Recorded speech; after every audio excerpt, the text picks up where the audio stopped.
Good evening and a very warm welcome to the Black Hole. Economics is considered a social science because it focuses on human behavior and decisions, both individually and collectively. However, economists sometimes display sort of, may I say, pride by comparing their field to other social sciences that are less technical and mathematical. This approach sometimes causes various issues within economics as a discipline and affects the effectiveness of economic policies in driving social change. ये है आज की गुफ्तगू का abstract मौजूद सुखन आप मेरी पुश्त पे बोर्ड में देख सकते हैं what economists often get wrong और इस मौजू पर गुफ्तगू के लिए इज़हार ख्याल के लिए हमारे साथ मौजूद है इंतहाई दाएं जानिब तशरीफ़ फरमाए अगली रो में राजा रफ़ी उल्लाह साहब he is a researcher and development practitioner with expertise in applied economic policy. He holds a master's degree from Cornell University focusing on economic and financial policy. Rafi Ullah has researched Pakistan's labor markets, formal retail sector and state-owned enterprises. Moreover, he is a regular contributor to English newspapers in Pakistan and has been published by Cornell Policy Review as well. मेरे थोड़ा सा बाएं जानिब सामने क्या कहें तस्वीर बने बैठे हैं अब्बास मूसवी जो रफ़ी साहब के साथ ज्वाइन करेंगे इन कैंडिड कन्वर्सेशन में मुख्तसर सा इनका भी तारुफ कराता जाऊँ Abbas Moosvi is a faculty member and research fellow at point that is Pakistan institute of development economics he is the managing editor of discourse which is one of Pakistan leading magazines on public policy and political economy moreover he rights he is a bi-weekly columnist at the Express Tribune और भी कई जगहों पे लिखते हैं Abbas has appeared on various academic and media platforms such as BBC, PTV and Dawn. Moreover, he is politically active with grassroots progressive groups including the Awami Workers Party and Progressive Students Federation. आप सब लोगों की आमद का शुक्रिया. Please do us a favor and turn your cell phones to silent mode so that there is no distraction. जो थोड़ी देर पहले मेरी रफ़ी साहब से गुफ्तगू हुई तो मुझे अंदाज़ा हुआ कि आज का जो सेशन है बड़ा दिलचस्प होगा बड़ा कैंडिड होगा और इसकी ये आपकी शमूलियत के बगैर लेकिन अधूरा रह जाएगा तो आप भी ज़रूर इस गुफ्तगू में शरीक होइएगा लेकिन when house is open for question and answer and discussion short और टू द पॉइंट रहिएगा ताकि ज़्यादा से ज़्यादा दोस्त जो हैं उस गुफ्तगू में शरीक हो सकें और ये कि प्लीज़ पहले अपना हाथ बुलंद कीजिएगा ताकि आपको ये माइक्रोफोन दे दिया जाए और फिर आपकी आवाज़ जो है वो रिकॉर्डिंग में भी आएगी ऑनलाइन ऑडियंस तक भी जाएगी और हम सबको बड़ी वाज़ेह तौर पे सुनाई देगी बस यही थी दो तीन बातें please welcome Abbas Moosvi and our guest speaker Raja Rafi Ullah पहले तो राजा साहब आप तशरीफ़ लाए ना thank you so much. Okay. Thank you so much, Nair, for such a generous introduction. And thank you everybody for coming over on the weekend, taking time out. I would like to be really thankful to, I'm thankful to all of you, but I'm really excited about this talk because this is a topic that's really close to my heart, and I will go into that why that is the case. But before I start, I want to spell one thing out there, up front, which is that I've been introduced as a research economist. But I don't consider myself an economist. And there are two reasons for that.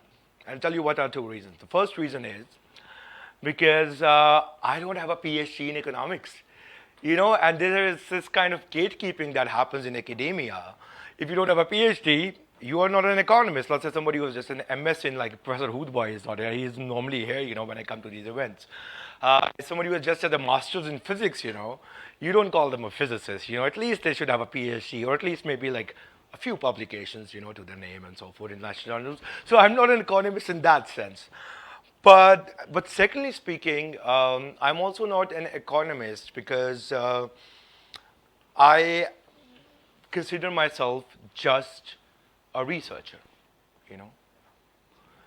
because I feel like once you give labels to certain things, you are confining yourself. So I am a researcher and I go wherever research and inquiry takes me. And I feel I am more open that way, I am less dogmatic that way, and I'm more conducive to and more amenable to talking to people from different fields. And I think that is going to be something we will be going into detail, much detail, at least when me and Abbas are going to be talking, and so forth. But before I start, I think I have a question for everybody, which is I'm going to write on the board, right? But that question might seem little different to the question, to the topic at hand, right? But you will have to hold your horses because I will tie in, and will come quickly to how it is linked to the debate at hand. So I'm going to use this chalk, right? And whatever space is available here, right? I'm going to write like,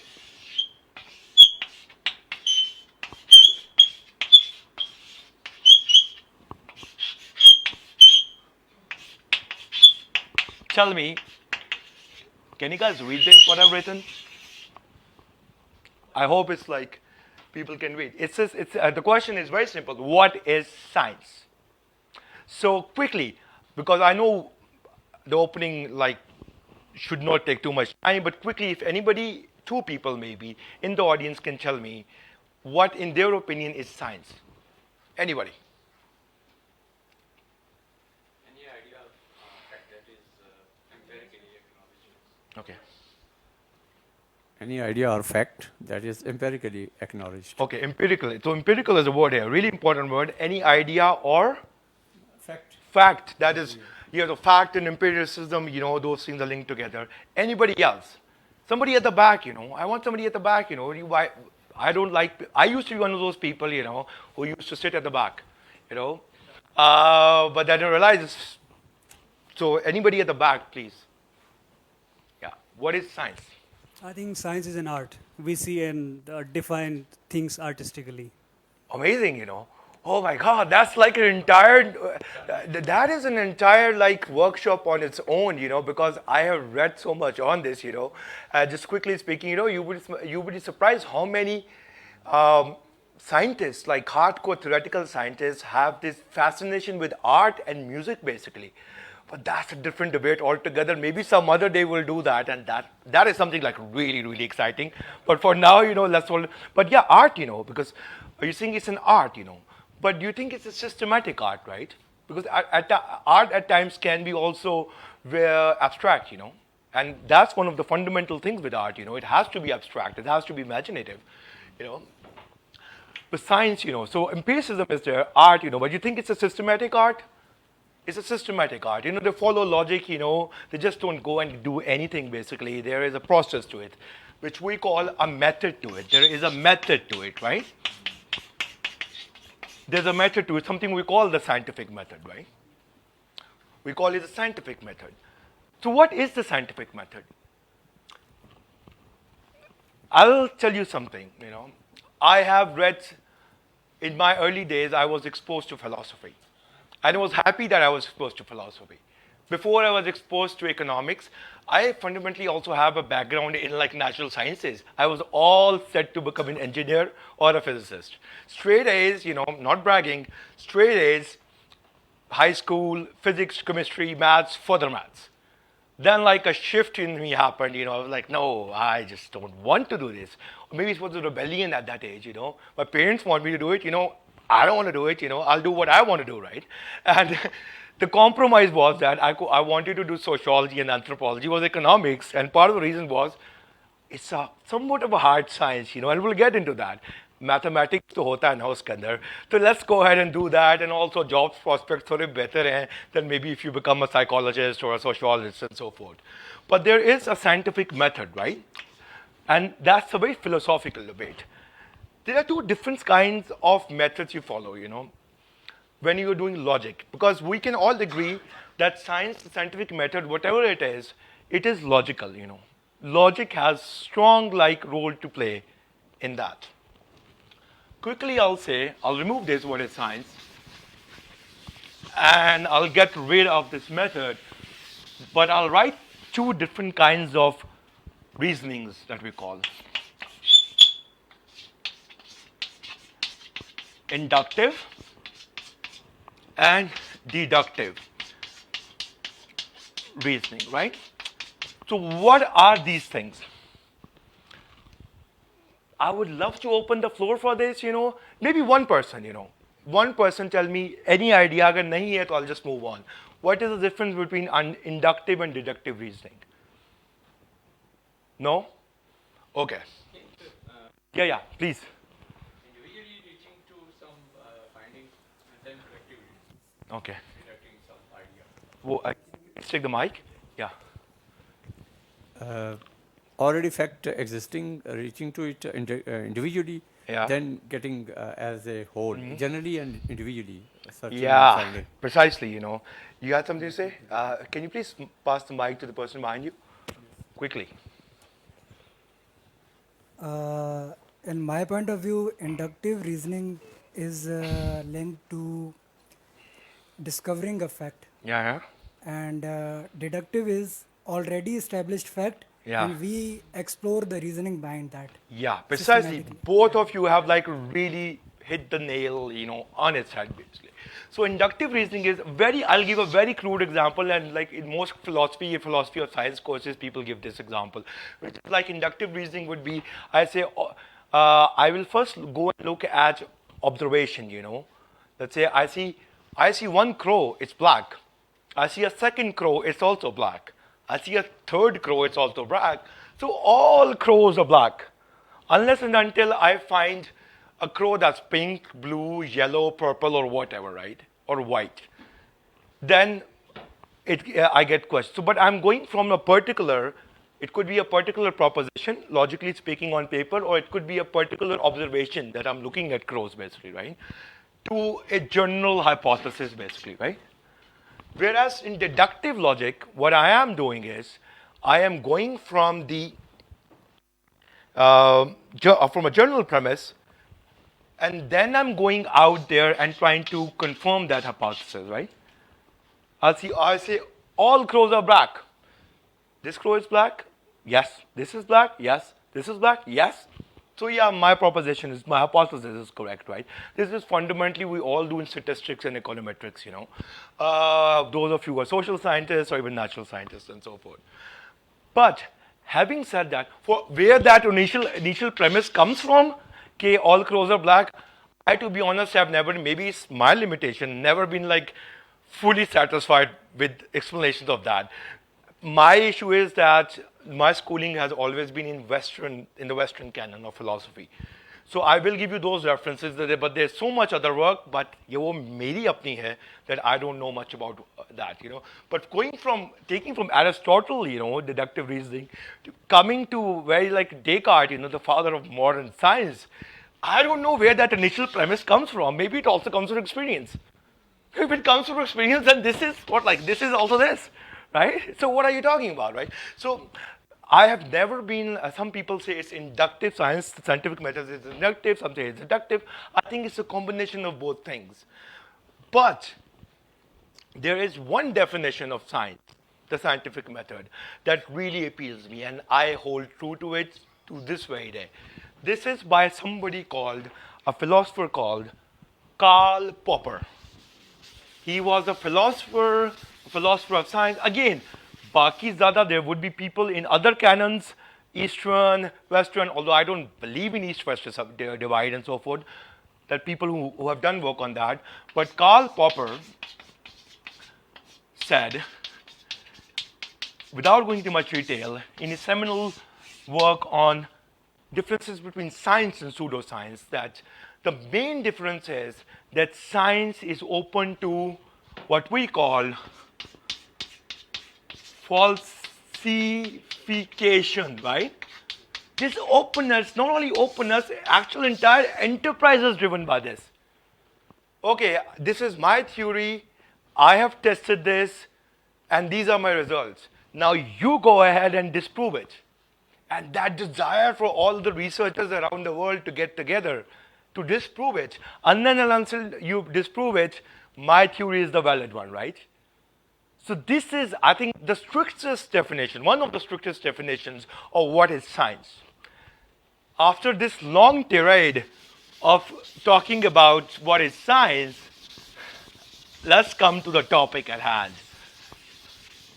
Tell me, economics. What is economics? Pehle tell me what is economics.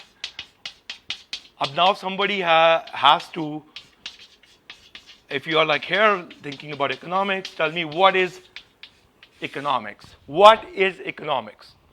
Anybody? I know the person who is like passing the mic again and again, he might hate me for it. But I want this to be an interactive session. Anybody? What is economics? Abbas, go ahead. So I think economics is, it could be many things, but the study of incentives, the study of how you can influence human behavior. Oh, you know too much, man. Okay, yeah. You're right. But normally what we think of economics as, something that is a study of like markets, study of like economic transactions, study of like how to plan societies, economically speaking and so forth. But ultimately what economics is before I go into that, what economics is, and Abbas already knows it, he's been talking a lot to me. I don't consider economics a science in that strictest sense in which Popper. And I don't consider any social science to be a science in that sense. Okay? And this is very important. I have no issue calling them social sciences, but that is not to downgrade them, and we'll come to that later. But what economists are doing, and what they often get wrong, is that they have this desire to mimic natural sciences or methods of natural sciences. But the issue is that with physical sciences or natural sciences, their units of analysis are physical matter or physical particles. I don't know how much like further they have gone into, because each time they start like discovering a newer particle as a smaller, and so forth, But those are physical particles. Whereas with economics and also other social sciences, the primary units of analysis are human beings or aggregates of human beings. They could be communities, societies, economies. So this is something we need to keep in mind, and this is often when economists, not all economists, not the good ones, not the best, definitely not the best ones, not the good ones, but run-of-the-mill, average economists, who like lack critical thinking, or at times just get so lost in the mechanical process of running their mathematical models and then replicating those in statistics, multivariate statistics, forecasting, and so forth. They forget that ultimately what they are doing, they are starting from certain assumptions. Not the best ones don't do that. I remember this, I was going to bring this up later, but I remember when I was graduate school, I took a workshop from a professor called Professor Kaushik Basu. He was the former head of the World Bank, and he was a professor there. And I asked him that, and he said, "You're right, but the best economists don't do that. They don't forget their assumptions."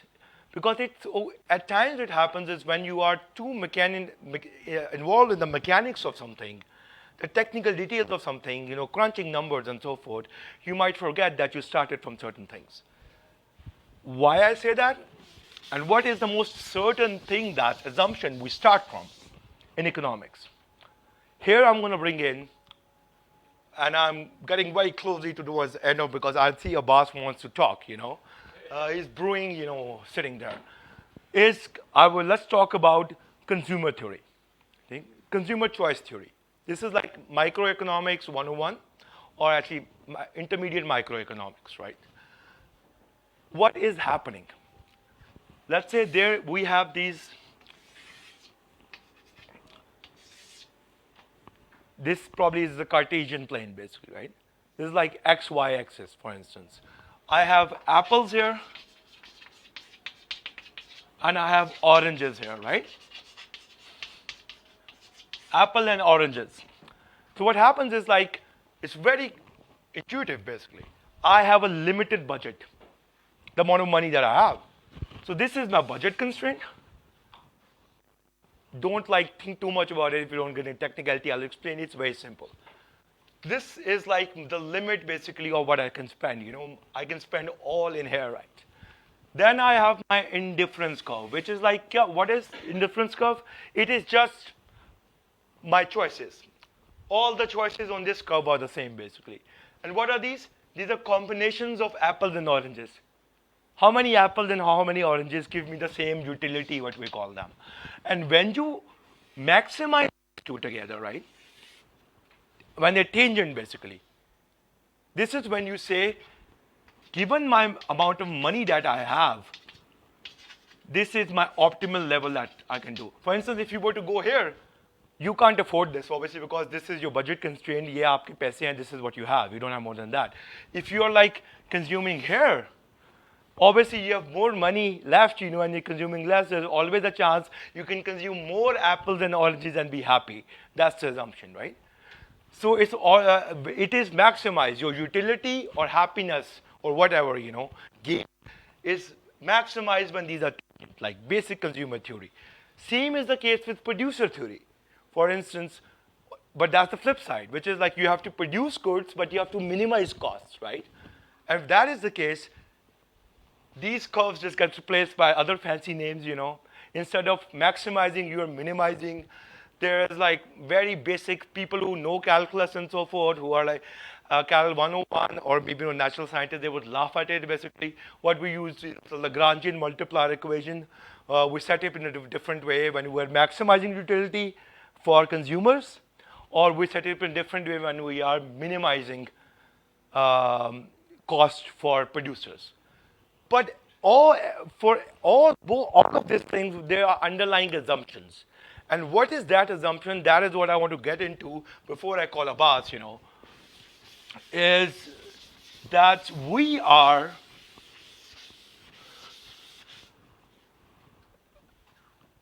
there are technical assumptions there, but the main assumption is that agents or human beings are acting rationally. Okay?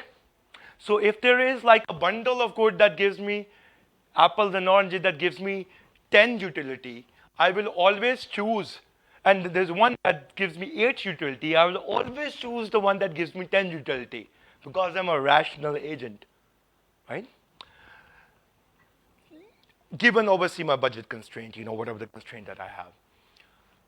And same applies to consumer theory. But with time and again we see 90% of the time, this is just like a random like percentage I'm giving you, this model works. Very good model. That's what I use, that's what all economists use. But many times when human beings do not act precisely like this, there are situations in which human beings would choose an 8 over a 10. What are those things? What are driving factors that is causing this? The irrational behavior, I'm not saying, so the good economists and the cutting edge of the field is that they are now talking about these things. Because there are two things about rationalizing. I think there was a time we had a webinar with Robinson, very good book, Why Nations Fail, everybody should read it.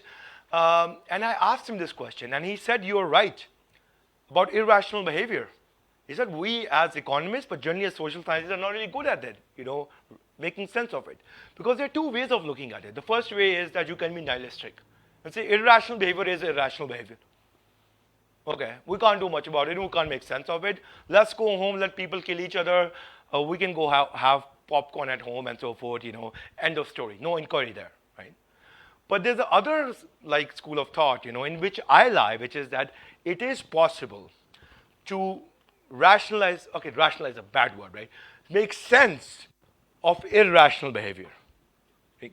And this is where the cutting edge of economic theory is happening. But once you're doing that, time and again we see, and this is true in the work of behavioral economics, which we'll go into in a bit, irrational behavior, when you're trying to explain that, you have to borrow from other social sciences.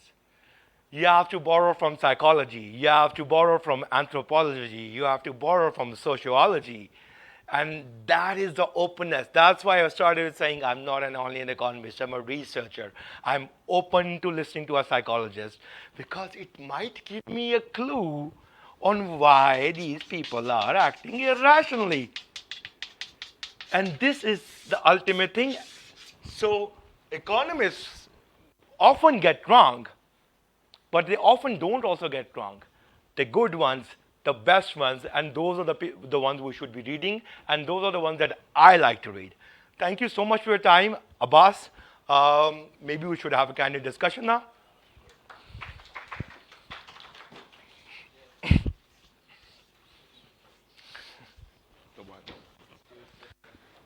Oh, it's like just maybe remove this.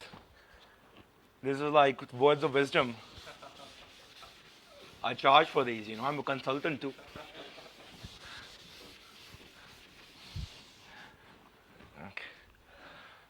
Okay. Okay.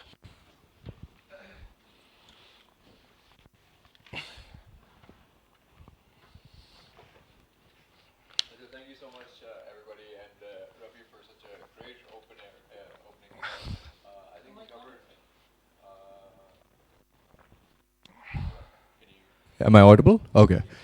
Okay, so thank you so much for such a great opening discussion. I think we covered quite a lot of ground in terms of the fundamentals for why this is a big issue.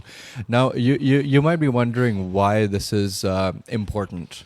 Why is the shortcomings of economics such an important thing for us to understand, and what are the consequences associated to this? Right now, economics is a domain that is influencing policy, right? It has a very central role in policy making across the world. International financial institutions are prioritizing economists when it comes to hiring, when it comes to coming up with prescriptions for various countries that they're working with, and so on and so forth. So a lot of these issues, a lot of these shortcomings of economics are having real world consequences for a lot of different people, right? Particularly those on the sort of like in the working class communities and so on, which don't have much of a sort of leverage, much of a sort of bargaining power in those situations and so on. So we'll get into all of those sort of concerns. My first question for Rafi is just like picking up on where you left off. We talked about rationality. We talked about the shortcomings of how rationality is sort of defined within economics, right? There's a great he's considered one of the founding fathers of sociology as a discipline, Max Weber. Max Weber defined rationality in 4 ways, right? So there was instrumental rationality, which is what economics uses. Instrumental rationality is basically when you have a set of objectives at an individual level, you are pursuing those objectives in a sort of very narrow kind of a way without really thinking about how your decisions and your approach are impacting other people around you, and so on and so forth. None of that is a sort of concern. I'll give you guys an example to demonstrate this. Let's say we're all here in this auditorium, and let's say aart baj jate, and we are all kind of dismissed, because that is when we end the session, right? If all of us just like stood up and started running to the door, because that's how we're going to like get out of here as soon as possible, as per economics, this is a very rational behavior, right? But what are the consequences of this? Obviously, we're going to have like a traffic jam outside, we might have some injuries and so on and so forth. Very crude example just to like demonstrate what this is.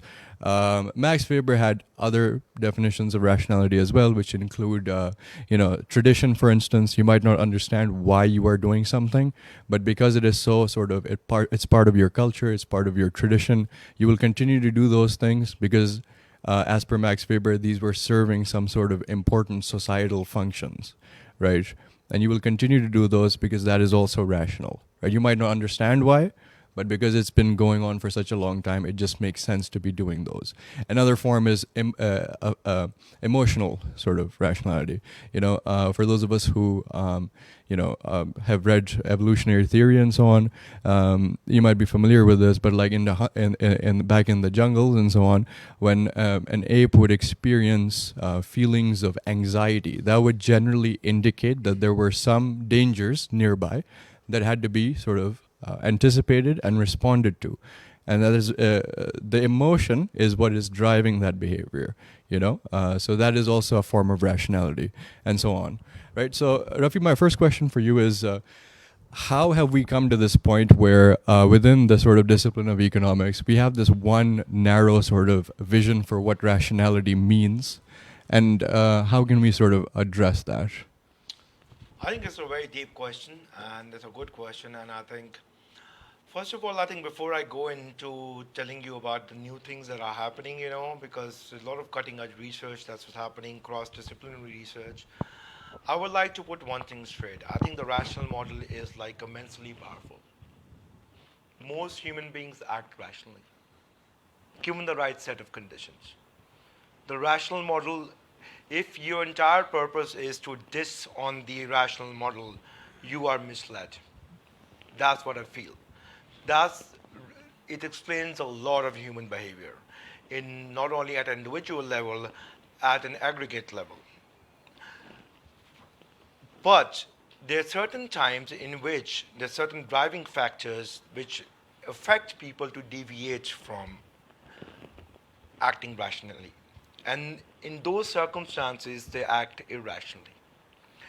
And it is important to incorporate those ideas. And like I said before during my introduction, that it is important for us, as economists, who study human behavior and who's like one of the main bread and butter has been the rational model, in some way or the other, right?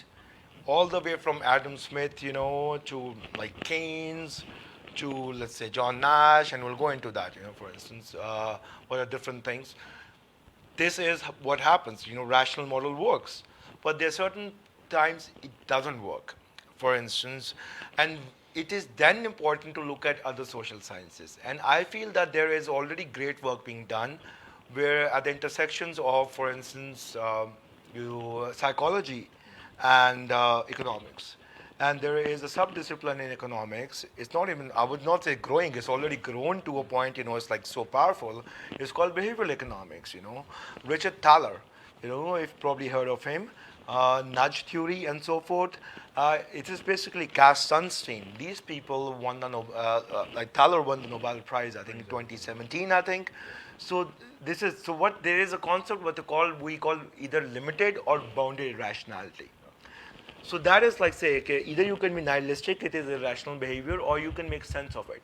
For instance, you see, people have started incorporating things such as, there is a thing called loss aversion, right? If you have something with you, and if you don't have something with you, right, you might be, and the thing is about taking risk, risk-taking behavior, That affects, whether you take risks or not, right? Loss aversion is where typical rational model basically breaks down. Similarly, if you look at sunk cost fallacy, right? Like you say, I've already done so much. For instance, I had a friend, she was doing her PhD, and I was like, okay, how much years have you spent? She says, 4 years, I've spent 4 years. I was like, okay. And she was really smart, got a job in the industry. She would never get a job like that in the industry, this is in the US, Somebody is willing to pay her over 200, I'm talking a few years ago now, 200K, and she would never get that salary as an assistant professor anywhere or a postdoc or something. I think you're getting 200K in industry. You have 1 year left. She said, I've already spent 4 years. I've already spent 4 years, just 1 more year to go to complete the PhD. And then you will get a postdoc position for 60K per year. She's like, yes. This is not a rational decision. This is like a sunk cost. I've spent 4 years, rather just at least get done with the PhD and so forth. So this is where rational model breaks down. It also depends where you start. Basically, the starting points depends. The gain could be the same. From 10. Let's say you are at stage 10 of your life. And you want to gain 5 basically more. It could be anything, utility or whatever. Or if you are, let's say, at 90 and you want to gain 95, that gain is the same in terms of the absolute utility, which is just 5 basically, right? But your starting point matters, And in that, and I'm telling this when you control for all the other factors, there are other factors too. But let's say we put a statistical model in, in which we are controlling for other things, still you will see there's a difference. So there are things, where the rational model breaks down, and then you need to study that. And for that, it's important to incorporate psychology. And I'll come something to give you an anecdote, basically. Same thing, I'm like Professor Kaushik Basu was talking to him, and he mentioned something very interesting. We have been talking about psychology and like economics coming together. He said that, for instance, if you come to Pakistan, he gave the example of India because in India, he said, come to India and Pakistan, pretty much the same culture. You ask somebody at a time, and without even looking at their watch, they will say, 2 baje. Okay. And he said, if you go to like some like a very like country where people are very precise, go to Japan or go to like Germany, you ask them the time, they're like, it's 2:15 p.m., right? These subtle differences, are cultural differences. These have historical context too, but they are also anthropological basically. So there is a huge scope. I think this is one of the under-researched like topics, that economists don't sit with anthropologists. With psychologists, they are okay to sit because psychologists have this, for the longest time, they have like embraced clinical trials, basically. Clinical trials or randomized controlled trials, whatever you call them, right? And they do that, basically. So it's statistics and so forth, so there are synergies already there. But the anthropological method of like research, is, we know how it is, basically. I have issues with that too, I felt like it's like very kind of like racist from the beginning and so forth. But at least it has its merits too. But there's so many differences between that kind of method and the method that economists use, so maybe those synergies are yet to be forged, So, yeah. For sure. Yeah, very good overview on that question. Another sort of very fundamental assumption that economists tend to have is this idea of self-interest, right? Where you pursue your own kind of interests, your own preferences, and you, doing so leads to a situation where societal outcomes are enhanced. This is a claim that economists tend to make. And then there's the idea of trickle-down economics, where resources eventually get to the lowest tiers, through sort of economic activity, commercial exchange, and so on and so forth. And so there are kind of like almost like a moral connotation to this at this point. For those of you who are familiar with folks like Ayn Rand, for instance, she really advocated for this in a very sort of serious way, where it's like the most moral way you can live your life is to pursue your self-interests in a mindless, narrow sort of a way. And that is how you are going to maximize societal benefits, societal, growth, and so on and so forth. How has this come to be? Is the collective not important anymore? Do we not have to think about society or our communities? Should we just be concerned about ourselves? Yeah, so again, like a very deep question, but before we go into like whether like the collective matters or not, and so forth, I think it's first really important to realize, where economics started, at least where like Western economics started. Again, it's such a like a hold of like, even on our thought basically of the Western canon. It starts with Adam Smith and so forth, We call him the father of economics and so forth. And his theory, although his theory was way more subtle, but the way people like really make it plain, is they say, if you follow your own self-interest, every individual is following their own self-interest, that leads to a greater good of the society, right? And there is no better outcome than that, basically. Everybody follow their own self-interest. That leads to the greatest like outcome on a societal level, basically, right? But we have realized, and also I think very quickly people realize that this is not the case. For instance, because even in conventional economic theory, there are externalities and so forth, right? And market failures and so forth. This does not happen, right? But there were obviously reactions to that, right? Self-interest, Perhaps the strongest reaction, actually to be not only strongest, maybe a rebellious reaction was Marxist reaction, right? which is totally different, and which is saying, the collective matters, and also people think about, when you think about Marx, we think about state control, socialism and so forth, but this is not actual like Marxist theory. Marxist theory really was attacking, it was a critique of capitalism. It was a critique of the fact that you have money in itself has no value. Labor has value. So if you're creating money out of money, you're using surplus value and so forth. This is inherently exploitative, basically. And also there was a psychological dimension to it, which is like when the Industrial Revolution started and so forth, the assembly lines were there. They said like when everything is mechanized, and people are so lost that they become alienated from each other, basically. So it's like not only economic, that's exploitation, it's also social alienation, basically. So that's like Marx. So that's like probably the biggest was, and then we saw like for almost like 100 years, this tug of war basically happening in the world, basically. But then we also had Keynes, for instance, he said like, for instance, markets don't adjust. So there are information asymmetries, right? For instance, so there is a room for like where markets fail for somebody to come in, to adjust the markets, in some way or the other. Keynes' theory is much more complex than that, right? But for instance, there's somebody people want to talk about, but it's a really good movie, A Beautiful Mind, for instance, on John Nash. John Nash basically came up with a theory of game theory, for instance. Typical prisoner's dilemma, maybe Abbas can talk a little about it, which is that if we all are following our own self-interests, what happens is that we get in each other's way. So at times it's better for us to collaborate, because theoretically it is possible, for to have that ultimate outcome, but once we are interacting with each other, we'll cancel each other out at some point, and we'll reach, we'll both have anything.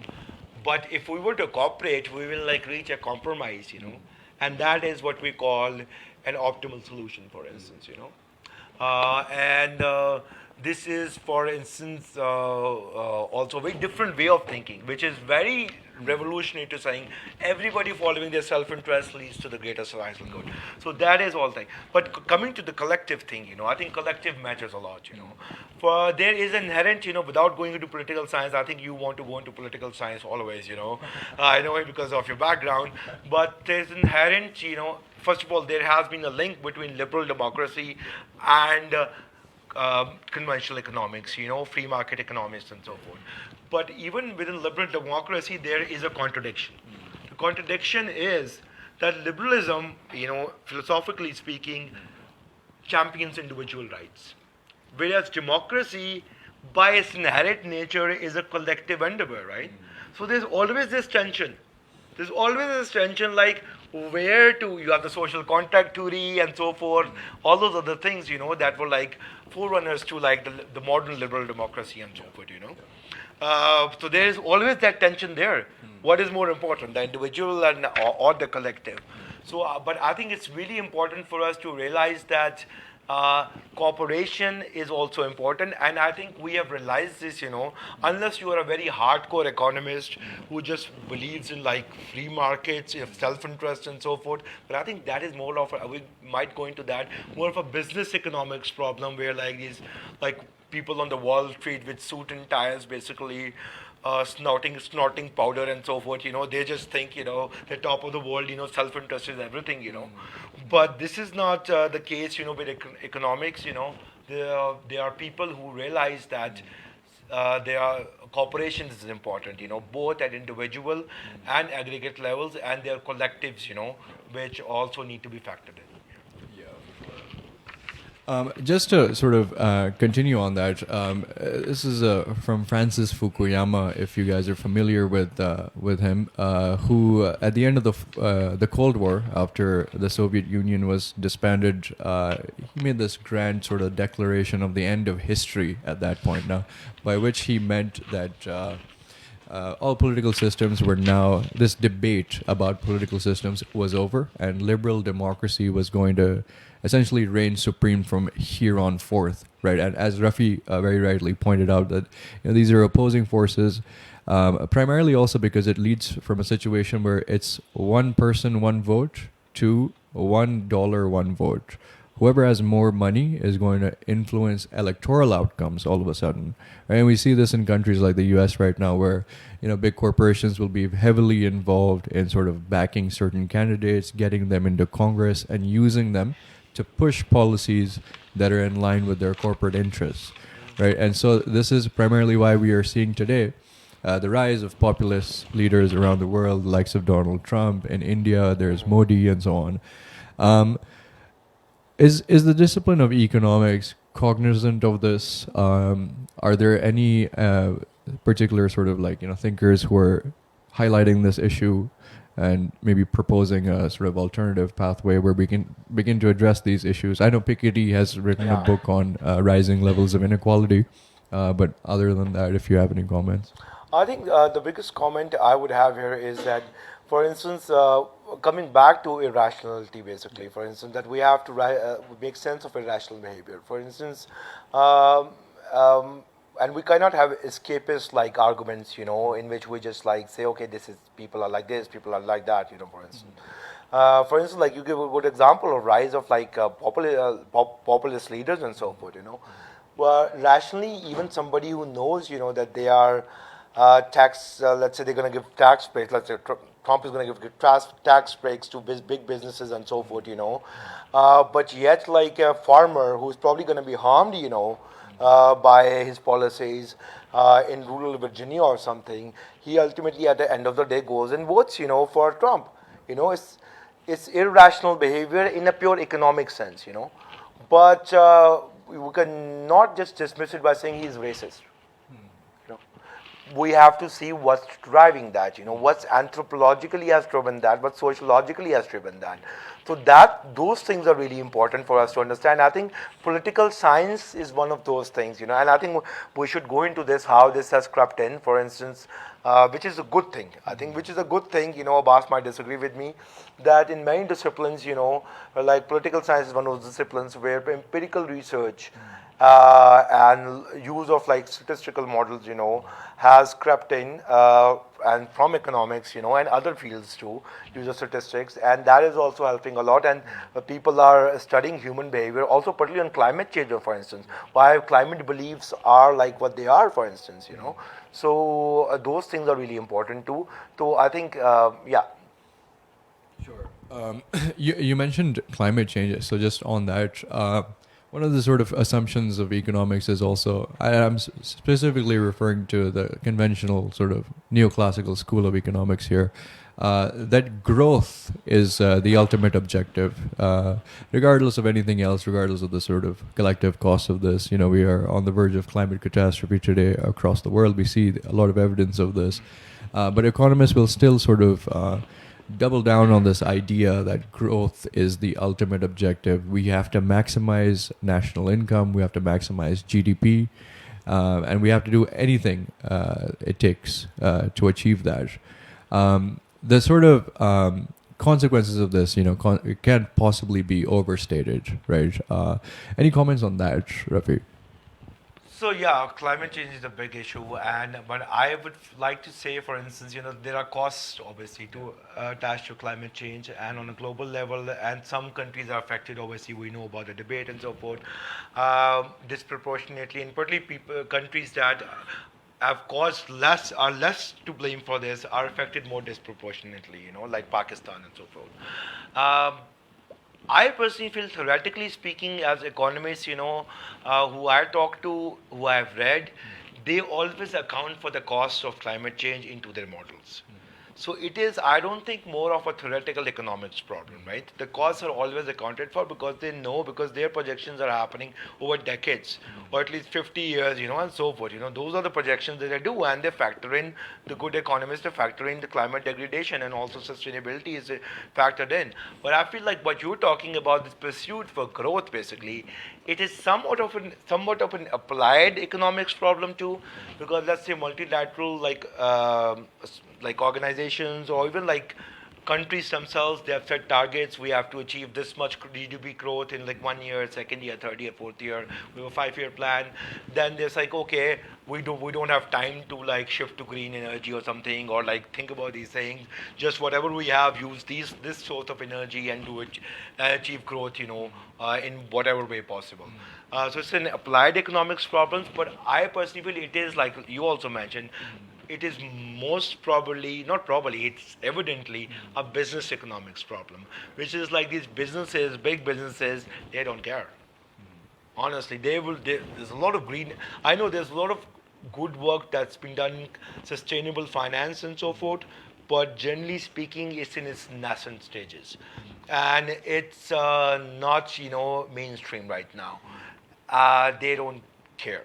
Big businesses don't care about the government and there's about the climate, about like sustainability to a certain extent, and they are just want to grow, make profit, make profit, and if it destroys the environment, but what they are doing is what we call in corporate responsibility greenwashing, but they still like try to say, oh no, we're doing this, we're doing that, They will do like a little and show it as if they have like done so much, and it will be like and they will like sustainability or CSR reports would be are really just sugar coated and trying to hide what they're really doing and so forth.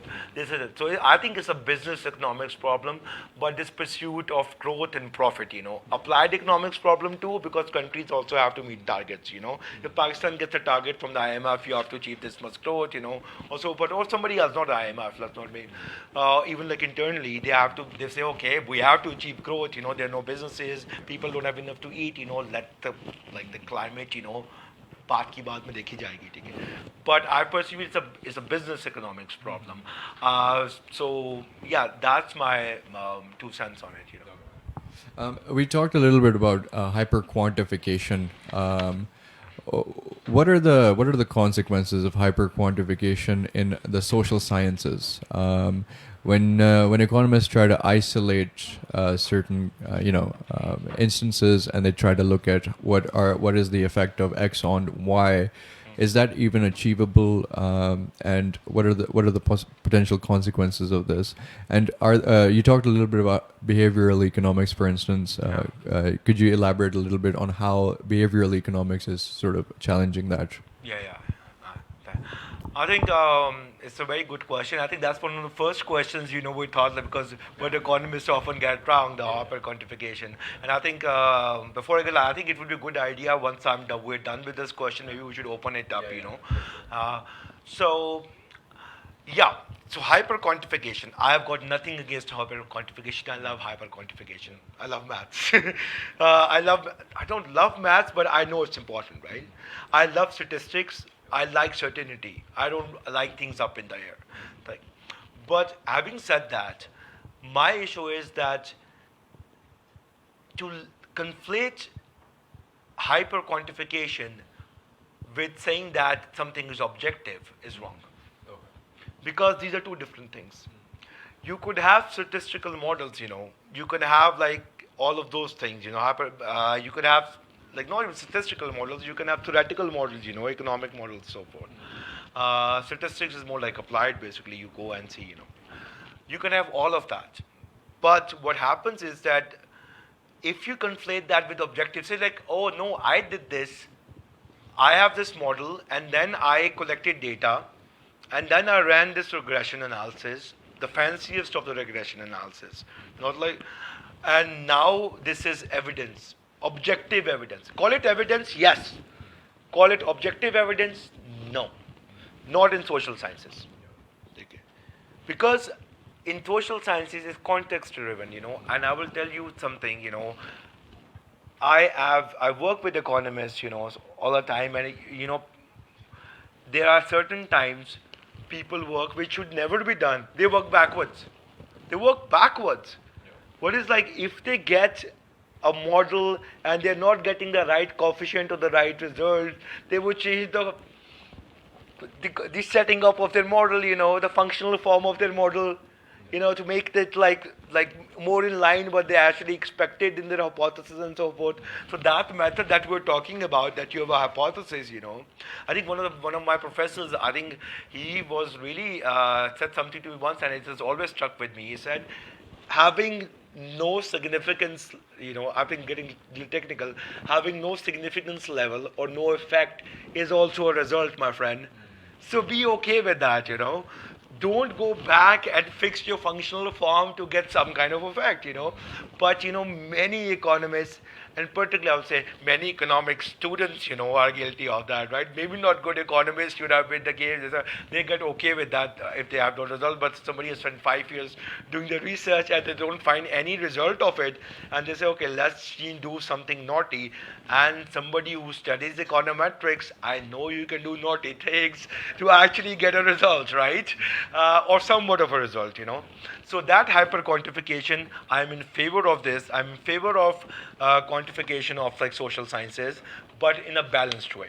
In a balanced way, there is scope for qualitative research too. There is scope for like for instance, anthropology में क्या करोगे? Anthropology में how much quantitative research can you do? It has to be qualitative research. So if you're going to merge like anthropology and economics, it has to be a mix of both. So it's just like in the beginning I said, I am a researcher. But it's not only wherever inquiry takes me, whichever method it suits the inquiry, basically, I choose that method. So it could be quantitative methods, qualitative methods, But saying that it is objective evidence, you have to have really, really strong grounds to say that. Unless and until you are studying physics or chemistry in which your laws of nature don't change over the course of the universe, The universe, be very careful about it. It's evidence, it's good, but be always aware it's not fully objective. I just have one last question, and then we'll open it up to the floor. This has to do with policy making. How has this approach affected policy making? And particularly, if you're an economist and you want to be taken seriously, there are certain things you need to do. One of which is to publish in journals, right? Yeah. And if your approach to the domain is antithetical, let's say, to the neoclassical approach, it becomes very hard to publish in established journals, and that has huge consequences for your career progression, right? So, would you like to comment on that, and especially with policy as well? Yeah, so coming to the policy debate, I think it's important to realize, what the implications are, that since it's there is inherent subjectivity, what's happening is that if you go, and this does not happen at times, but it often happens, if something has worked, a theory or a way of doing things, restructuring society has worked, restructuring economy has worked in one context, it's not necessarily true it will work in another context too, right? So that's it's very important to realize the context, and that context also then comes into sociology, anthropology and so forth. You have to understand societies, what works where. It's context driven, right? So that's very important. We need to do entire policy debate on that, policy related, how it has to be context driven, and how economists can borrow from other sciences, So for instance, I'll mention this to you. For instance, culturally, I think you guys find I am doing research, recently on job quality in Pakistan, just my own paper and so forth, and we realized that there was. Whatever model we would run, the descriptors we do, the job quality would come high in Balochistan. And we're why is this coming high in Balochistan? Controlling for all the things and so forth, We have run pretty much everything, controlled for household welfare, controlled for different factors, education, opportunities, rural, urban, and so forth. But then and still we can't make sense of it. I can't make sense of it. But then I look at the indicators, I see what's causing it, descriptively speaking at least, is that people in Balochistan are more satisfied with their life and job. The job satisfaction is higher. On other things, they are doing as pretty much same as other, for instance. But when it says, are you satisfied? They say, oh, we are satisfied. So what's causing that, Economically speaking, I'm clueless, You have to look at other things. You have to look at psychology and so forth. And about the paper, the thing, the publishing, I'm one of those people. The reason I have not done a PhD yet for, I don't want to be in that cave. Which is like publish for the sake of publishing, which is happening worldwide. Even good, like people are doing good research are doing that, and they know unless they publish, they won't get anywhere, right? But in Pakistan, इधर तो कुछ सब कुछ शुरू हो गया था. They would just publish anything. कोई newspaper article भी लिखा उसको भी publication कह दिया. Like they have, even if they have been researching on like how dogs bark, basically that is also research. How horses run, basically that's also research. So, and then there was this game and so forth. Professor Hoodboy is not here today, but he has like had this like very publicized feud with like the Higher Education Commission and like the entire system, in Pakistan. So I am totally against that. It has its merits, but you would see there are many good like economists too. They would have 6 publications and they won a Nobel Prize. Yeah, for sure. Yeah. So please, thank you. Please, if you have any questions, go ahead. Open the floor. Yeah. So, Raja Rafi Ullah, you say you are a researcher, and researcher journey is all time going on, and he is the best observer. I think who does the PhD, that knowledge is frozen. Yeah. Keep going on. लेकिन जो researcher होता है वो observer होता है और वो ज़्यादा ख़तरनाक होता है PhD से जो सीज्ड हो चुका है या मज़ीद रिसर्च कर रहा है. लेकिन आप एक जो एक स्ट्रगल है या आप कह सकते हैं कि आपका सफ़र जारी और सारी है. तो आप कहीं भी किसी भी स्टेज पर जो है ना आप तो कहते हैं कि ट्रुथ फाइंड हो गया है, truth coming out of and more you can say research. अच्छा, मैं एक सोशियोलॉजिस्ट काइंड ऑफ क्वेश्चन जो है वो रेज़ करूँगा. उसमें यह है कि जो एट द प्रेजेंट वर्ल्ड अगर हम हर फर्द को एजुकेशनली और इकनॉमिकली इंडिपेंडेंट करना चाहें, चूँकि दौर जो है वो इंडिविजुअलिज्म का आ रहा है, collective approach, collective mind sets, economies apart from communist and the capitalist, ये सारा का सारा समझे जर्नी है. We have reached at such zone of life कि जहाँ से हम आगे एक ह्यूमन हिस्ट्री को शुरू करना चाहते हैं. उस ह्यूमन हिस्ट्री में ये है कि जो वेल्थ कंसंट्रेट हो रही है और उस कंसंट्रेशन की बिना पर जो है वो वॉर्स और क्राइम्स और जो है वो वेपनाइजेशन हो रही है. Even we are turning towards जो डेडली वेपन्स हैं. इस जो कंसंट्रेशन ऑफ वेल्थ है जिसकी बिना पर वॉर्स होती हैं और जिसकी बिना पर बिहेवियर्स भी कंट्रोल हो रहे हैं. ज़ाहिर लोग पॉवर्टी में रहते हैं, इग्नोरेंस में रहते हैं, जनरल अवेयरनेस नहीं है, उनका डेटरेंस लेवल नहीं है कि how to counter the concentrating forces. तो उसके बदले में हम कौन से इक़दाम करें कि जो कंसंट्रेशन ऑफ वेल्थ है उससे निकल कर कॉमन मैन जो है वो स्ट्रॉन्ग हो और अगर वो ज़्यादा एक्सपीरियंस है चलें वो उसको बिज़नेस लॉबिंग तक भी हो. क्योंकि जो प्लांटिंग हुई है कॉलोनियल माइंडसेट के तहत वो एक जो है वो फैमिली या एक मतलब है कि जो अरिस्टोक्रेसी है वही बेस हुई है. मिडल और लोअर जो है वो स्ट्रगल कर रहे हैं. एशिया और अफ्रीका टॉकिंग, वेस्ट जो है वो मॉडल सेट है. तो इकोनॉमिस्ट पॉइंट ऑफ व्यू से और सोशियोलॉजिस्ट पॉइंट ऑफ व्यू से हम कैसे सोसाइटीज़ को जो है वो ओपन करें और एक कैसे एक स्ट्रॉन्ग इमेजिनेशन लाएं जो एग्जिस्टिंग जो फैक्ट्स एंड फिगर्स ड्रिवन और कंट्रोल ड्रिवन जो भी साइकोलॉजी है या कंट्रोल कर रहे हैं बिहेवियर्स को उसको हम आउट ब्रेक कर सकें और ह्यूमन जो एक सोसाइटी है वो एग्जिस्टिंग और कंट्रोलिंग फोर्सेस को जो है वो कर्ब कर सकें, स्टॉप कर सकें. Now it's our turn. तो वो कौन सी कैसे इमेजिनेशन बनाएं और वो फैक्ट्स को हम ब्रेक करें और नए फैक्ट्स लाएं, नई इमेजिनेशन लाएं, जिसके बाद एक इंडिविजुअलिज्म का दौर जो है वो शुरू हुआ.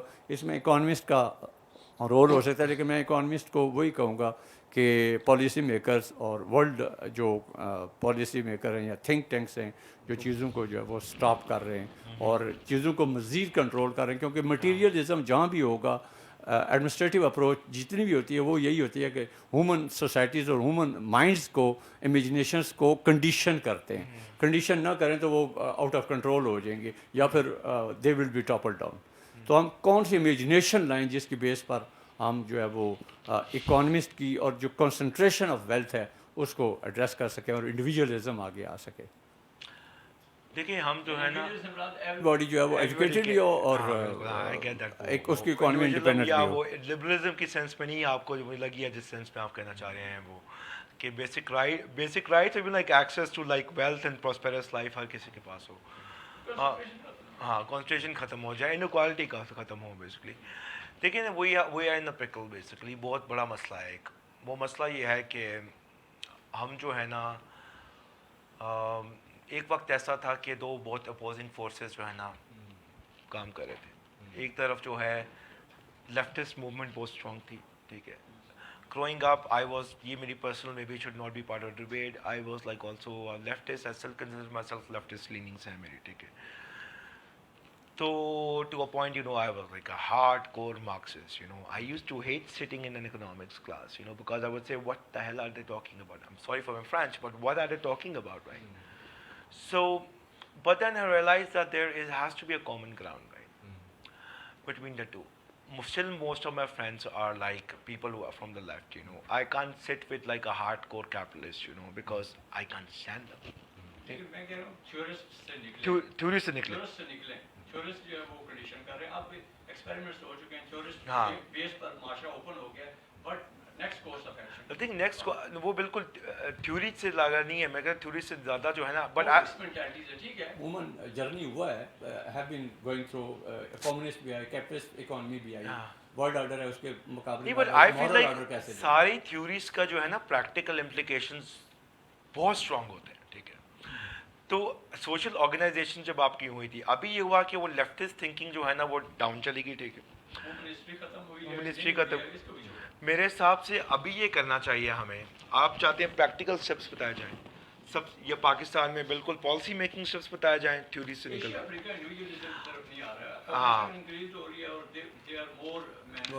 میرے حساب سے ہمیں اپنے وہی جو بات ہے پاکستانی بات ہو جاتی ہے. میں نے اس پہ بہت کام کیا ہے. ہمارے جو ہے ہمیں اپنے لوگوں پہ انویسٹ کرنا پڑے گا. اکنامک تھیوری تو اس کے اوپر جو ہے بہت کلیئر ہے, بہت کلیئر ہے کہ آپ ایجوکیشن اگر لوگوں کو ٹھیک دیتے ہیں, ہیلتھ دیتے ہیں نا, تو بیکاز ہم اس کو کہتے ہیں ایک بہت بیسک ماڈل ہے میکرو اکنامکس میں, ڈیولپمنٹ اکنامکس کو ہم سولو گروتھ ماڈل کہتے ہیں. اس میں ہے کہ آپ کے پاس لیبر ہے یا کیپٹل ہے, اور اس میں ایک چیز ہوتی ہے اے اس میں جاتا ہے, وہ اے وچ از لائک پروڈکٹیوٹی, کہ کیا چیز جو اکنامک گروتھ آپ کاز کرتی ہے. اور اس سے یہ ایویڈنس بیسڈ ہے. جو کنٹریز جو ہے اکنامکلی گرو کی گئے ہیں using like the right sets of policies, صرف فری مارکیٹ نہیں, فری مارکیٹس اور گورنمنٹ نے مل کے ان میں پاورٹی اتنی کم ہوئی ہے. ساؤتھ ایسٹ ایشیا کی اگزامپل ہے, چائنا کی بہت بڑی اگزامپل ہے.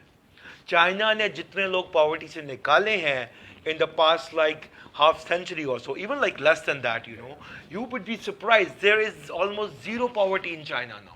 لیکن بیسک پر کر دیا اور کنڈیشنل ہیں وہ بھی نہیں. کنڈیشن دیکھیں, اب مجھے دیکھیں, آپ ہی مجھے بتائیں, آپ چاہتے ہیں لوگوں کے پاس سب کچھ ہو, یا پھر یا میں اس کے اوپر میں ڈسکری کروں گا سب کچھ ہو یا ایکوالٹی ہو. بیسکلی اگر آپ ایکوالٹی کی بات کرتے ہیں تو میں اس بات پہ آؤں گا. ایکوالٹی آپ دیکھیں, جو فورسز کنسنٹریٹ کر رہی ہیں وہی وارز بھی کراتی ہیں, وہی ویپنز بھی بناتی ہیں, وہی سائنٹسٹ ڈسکوریز بھی دیتی ہیں, اکانومسٹ بھی وہی کریٹ کرتے ہیں, اور وہی ہیومن بیہیویئر کو کنٹرول کر رہے ہیں. ہیومن بیہیویئر کنٹرول ہو رہے ہیں due to poverty and ignorance and increasing of the population. یا آئی تھنک اتنا یہ کوئی اتنا کنسرن. دیکھیں دو فورسز ہیں, اکنامک فورسز اور political forces, they are conditioning the human lifes, and Asia Africa is not coming out of it. Yeah, but I feel like it's not like any kind of grand conspiracy that's happening, I feel conspiracies will buy رہے ہیں. Pragmatic approach, what we could follow as course of action. ہمیں تو سب سے پہلے یہ کرنا چاہیے جو سیدھی بات ہے, like a very like in a policy making way, کہ آپ مجھے پھنسوا دیں گے, یا آپ روڈز بنانی بند کریں, آپ برجز بنانی بند کریں, آپ اپنا پبلک PSTP کا جا کے آپ دیکھیں پبلک سیکٹر ڈیولپمنٹ پروگرام کے اندر کہ کتنا برک اینڈ مورٹر ہے, اور کتنا آپ جو ہے ایجوکیشن پہ اسپینڈ کرتے ہیں, کتنا ہیلتھ پہ اسپینڈ کرتے ہیں. کلیورنس اس میں یہ دیکھیں کہ انویسٹر جو بھی انویسٹمنٹ کرتا ہے وہ کنسٹرکشن انڈسٹری پر کرتا ہے, جہاں بھی جو ہے انویسٹمنٹ ہو فوراً ریپڈ رسپانس آئے. جو ہیومن سویلائزیشن کو چیز بناتی ہے وہ ایجوکیشن ہے. ایجوکیشن کے اوپر کہیں بھی انویسٹمنٹ نہیں ہوتی, نہ ورلڈ فورس جن کنٹریز نے کی ہے وہ آگے نکل گئے ہیں نا. نہیں, وہ تو آپ کے مطلب ہمارے جو ذہنی اور زمینی دونوں ذرائع لے گئے نا 200 سال پہلے 300 سال پہلے, جیسے افریقہ ہیز بین ڈگڈ آؤٹ. ہاں وہ کالونیزم کی بات کریں نہیں, لیکن currency value has been based on the बिल्कुल। present banking system and the interest-based economy. Everything is being driven. Now we are of the call कि what is driving us and how देखिए we can make a Malaysia new imagination to Malaysia Indonesia Singapore these are examples जिन्होंने जो है अभी किया है, उनसे colonialism तो है ही नहीं, ठीक है। चाइना ने अभी किया है, उन्होंने अपने लोगों को अभी पॉवर्टी से निकाला है। वो एक जो वो बहुत बड़ा एक टॉपिक है, डिफिसिट मेंटालिटी जो हमारी है, मुझे पता है बहुत हमारे साथ ज्यादतियां हुई लेकिन थी। चाइना के जब हम बात करते हैं लेवल तो कम्युनिज्म ही हो जाता है कि जो मिडिल और लोअर है वो सोशलिस्ट लेवल पर, अपर जो है वो नहीं, पॉवर्टी से तो निकल आए ना, जी पॉवर्टी से तो निकल आए ना। हर किसी के पास खाना है, हर किसी के पास एजुकेशन है, एक हेल्थ है। आप कह रहे हैं इंडिविजुअल एक्सपेरिमेंट है ना, हाँ। उसके रिलेटेड जो ब्लॉक्स में आ जाएंगे वो वही आप किसी भी कंट्री में चले जाएं, ये जो ब्लॉक मेंटालिटी है कैपिटलिस्ट और कम्युनिस्ट, इससे निकला कैसे जाए? क्योंकि जो कंट्रीज है, देखिए जो कम्युनिस्ट कंट्री हैं वो फीड होंगे एजुकेशन, प्रोफेसरशिप, जितनी भी साइंटिफिक डिस्कवरीज हैं, वेपनाइजेशन है, बैकिंग है, वो उसकी बेस पर मतलब है कि जंग कराते हैं। कैपिटलिस्ट जिनको मतलब फीड करते हैं उसी की बेस पर सेकंड वर्ल्ड वार के बाद जो यूनाइटेड नेशन बनी थी कि थर्ड वर्ल्ड वार नहीं होगी, ठीक है, लेकिन बाय डिफ़ॉल्ट आप ये समझें कि जो आज़ादियाँ जितनी भी हुई हैं, एक कंट्री जो है वो कैपिटलिस्ट है, दूसरा जो है उसी का नेबर जो है वो कम्युनिस्ट है, और वो एक दूसरे को सपोर्ट कर रहे हैं, और इसी बुनियाद पर जंगें हो रही है, इसी बुनियाद पर ह्यूमन बिहेवियर्स कंट्रोल हो रहे हैं, and societies are not evolving and not rising out of the crux state. Thank you. I think I take your point, but respectfully, I would disagree with that. I think कि ये capitalist, communist ये thinking की वजह से wars वगैरह नहीं होती, वो बहुत complex theory है, theories हैं आपकी, things that cause wars, you know. लेकिन concentration of wealth तो इन्हीं के पास है। हाँ, concentration of wealth बिल्कुल, हाँ, concentration of wealth वो तो historical उसके reasons हैं, and so forth. के यही मालिक Yeah. है। और के पास है Yeah. question by the way? Yeah. Anyone wanna ask a question? Anybody else? Yeah, इसके ऊपर मैं एक और डिस्कशन कर सकते हैं। मैं वही कह रहा हूँ कि कौन सी इमेजिनेशन है जिसकी बेस We'll पर talk हम about existing जितनी we'll talk about philosophies हैं, inequality. We'll talk about like economic systems. It's soon basically. Go ahead. Thank you. Thank you.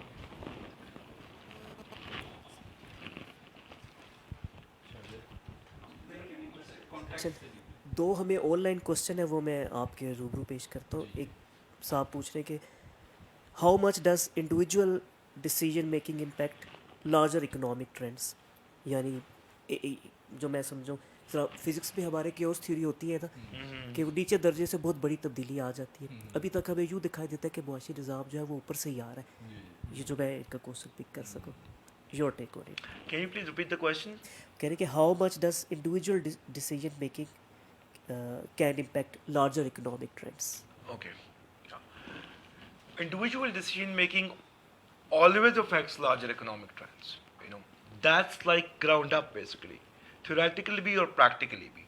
But what happens is like what Abbas said, there are lobby groups, right? There are lobby groups who want to like impose certain kind of behavior on individuals. That is when there is a tussle between like what's coming from top down or what's going from bottom up.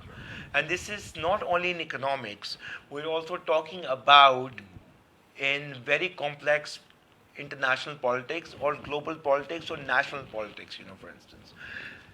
Individual decision making, for instance, you know, maybe I'm going into like a very different debate now. Maybe a Columbia University's like president wants to do something else, you know. Harvard University's they value free speech. They're okay with like people sitting like and protesting against like people atrocities in one part of the world, but from top down they know where also the money is coming from, you know. And then individual decision making is compromised, you know. So there is always that tussle, and उस tussle में compromise करना पड़ता है at times. लोगों को अपनी नौकरियां भी बचानी होती हैं and so forth. Variable control होता है. So I think, but ultimately I feel, which is true, where a rupture happens in society. A rupture happens in society when the individual, that's when real change happens. Explosive action, the individuals say, okay, enough is enough of top down dictating us, you lobby groups. We have individual choice, and that's when rupture happens in society, and that's when progress happens, economically speaking, and also socially speaking. We are 80% and they are 20%. Yeah, precisely. Ji Shazir, please. There was another question online. Go ahead. Maybe like have Shazib and I think I just have a small question. Do you think that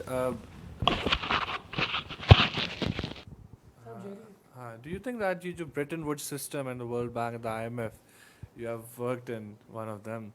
How do you see the future of them in Pakistan? Maybe mostly from the Pakistani perspective, or generally from the global South perspective, because people are getting aware of their, whatever they are doing for a long time. So how do you think that? What's your? I think systems ka you have to like remember that it is I don't think it's an exploitative system. ठीक है, Pakistan के अंदर there is people think that there are like the thing is like, for instance, if you're going to a country or an institution and you're asking for money, they're gonna give you their terms. If you go to a bank, take it, let's say, and you say, I want to get a car, give me a loan. They're going to give you their terms. This is a loan agreement and you sign on it, right? It's up to you to earn enough that you don't have to take that loan, become sustainable in your own finances. You don't have to take a loan, so you don't have to be held ransom to their like demands and so forth. Because somebody has given you credit, they're going to take money back. Like, I don't get it why people like this, international financial institutions, when you are going to them yourself, the IMF and the World Bank, they are, first, particularly let's talk about the IMF, because it's like an emergency relief system. It's an ICU. You go there when you want to have emergency relief. Oxygen, you need oxygen, and ultimately you have to get out of it, It can't be that you've been living for past 50 years on oxygen support system, and you want to say, I want more oxygen, right? And you do the same mistake, and one of my professors, one of my mentors, I will not take his name, he used to say that, and he still says this, that it's not like, and I think it's basically what he told me is like it's an emergency support system, where you go and you ask them for money, you ask for short-term help. But अगर आप बाहर आके वो कहते हैं कि let's say कि आपको diabetes से बहुत ज़्यादा issue हुआ है, you come out, you start having like 2 kilos of gulab jamuns again, and repeating the same mistakes, you're gonna again end there basically, and that's what you've been doing basically, So get your act straight first. Rationalize your expenditure basically. You don't rationalize your expenditure. You have a huge, really big like government, right? How many ministries पे देख लें, how many ministries that you have basically. वो तो सबसे ऊपर है. आप नीचे देखें कितना आपका ecosystem है यहाँ पे. I did this research back in the day. 67% of the economy is controlled by the government. And 67 is controlled by the government. This is not factoring in the opportunity cost of debt capital. What is debt capital? जो government ने चीज़ें घर वगैरह उनके अपने हैं सारे, उनके दफ्तर हैं, so forth, जिनको use करके, if you go to Mall Road basically, you would see I am like originally from Lahore, वहाँ पे government के दफ्तर हैं सारे. Governor House को देख लें आप. I'm not saying get rid of the Governor House. Probably the governor will be really like mad at me or something. But like government offices and so forth, that's prime area. Real estate development करें, उधर high rise, create money out of money basically. वो हम करते नहीं हैं. 80% 67 to 80%. If the government is controlling, then who is to blame? And the government is then inefficient. Government, if it's efficient government, I have got nothing against it. Singapore, like Southeast Asia, if it's an efficient government facilitating businesses and so forth, growth and so forth, it's okay. But if the government is inefficient, it's rent seeking, it's a recipe for disaster. Is it crisis of leadership and vision? Both probably. If I can just sort of jump in here, and I think what Shazib was trying to get at, I think, was that ये जो हम IMF के programs accept कर लेते हैं, we sign on to them and so on. It's also the fact that our leadership is not exactly a democratically elected leadership, right? So वो भी एक बात है कि the sort of consequences that we face, we didn't choose to face those. Like if you look at the first structural adjustment program, IMF ka jo tha, 1988, one of the conditions for Benazir to come into power was to accept that agreement with the IMF, right? We think that, this is a sort of democratic process and so on, but, there is a certain institution that is very entrenched, and like Rafi mentioned, this like obsession with brick and mortar. Unki मुख्तलिफ वो businesses चल रहे हैं उसके ऊपर. They are the sort of contractors who are always granted these projects relating to road infrastructure and so on, and that is the sort of political economy of this whole process, right? I think it's important to be cognizant of that, and just to comment on like some of your concerns about like what is the way forward outside of these ideologies. I think a great book to read on this would be The Narrow Corridor. Can I just like finish it? Yeah. Yeah. So one of the things that Asimoglu and Robinson argue in The Narrow Corridor, it's a great book. I'd highly. No, but it's worth. No, it's worth looking into, because what they argue for is radical democracy.